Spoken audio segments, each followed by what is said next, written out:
So yun, maglalakad tayo ngayon. Wala, nasiraan tayo ng motor. Nasira yung nasira yung motor na tricycle na ginagamit ko palagi sa pangtrabaho. At diskarte pa rin tayo ngayon. Alas 12 ho ng ngayon, ng hali. Ayan.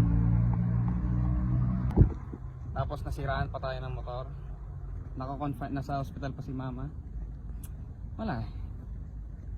Parte ng laro yan. So part of the game. Diba? Ano? Lakad tayo. Meron na tayong baon dito. Kaso kape lang, tsaka sirya lang. Pero okay lang, part of the game.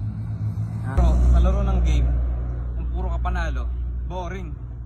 Ngayon talo tayo ngayon, sira yung motor. May nagkakasakit sa mga pamilya. Pero wala, parte ng game yan. Pampaganda ng istorya ba? Lalakad tayo ngayon pero balang araw magkakasasakyan tayo, di ba? So, attraction. Mga kotse. May kotse dyan na yan. Kakaganyan din ako. Pero okay lang. Ngayon, lalakad tayo ngayon. Okay? Let's go!